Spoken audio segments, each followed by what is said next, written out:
With the extraordinary security measures being taken in Washington and across the country ahead of Wednesday's inauguration.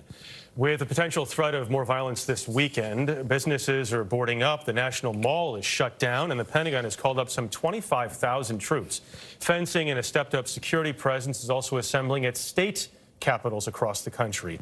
The FBI has warned of possible armed protests at all 50 state capitals. Federal prosecutors have identified nearly 300 suspects in connection with the January 6th attack in Washington, with about one-third of that group facing federal charges at this time. This as new details come to light about just how close a violent mob got to Vice President Mike Pence during that deadly siege on the Capitol.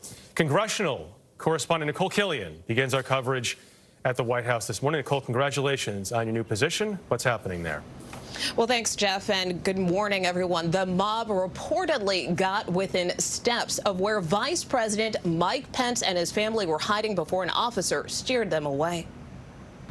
Washington drawing comparisons to a war zone, walled off with barbed wire, barricades, and blockades of National Guard troops at the ready. As disturbing new details emerge about the January 6th insurrection.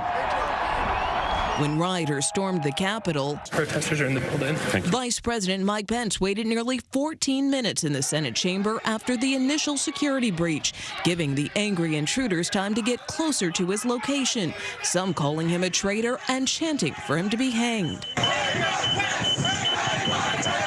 The rioters were less than 100 feet from where the vice president and his family were hiding before the Secret Service evacuated them to safety.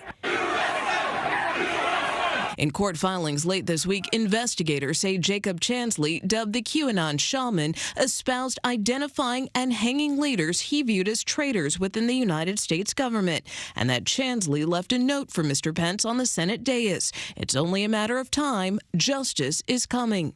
On Friday, D.C.'s acting U.S. Attorney Michael Sherwin said there is no direct evidence teams of rioters were looking to capture or kill during the assault, but investigations are ongoing. That is a Tier 1 top priority for both the U.S. Attorney's Office and our federal law enforcement partners to see, again, whether there was this overarching command and control and whether there were these organized teams that were organized to breach the Capitol and then perhaps try to accomplish some type of a mission inside the Capitol. The Capitol Police also opened a probe into whether some members of Congress helped the protesters plan their assault.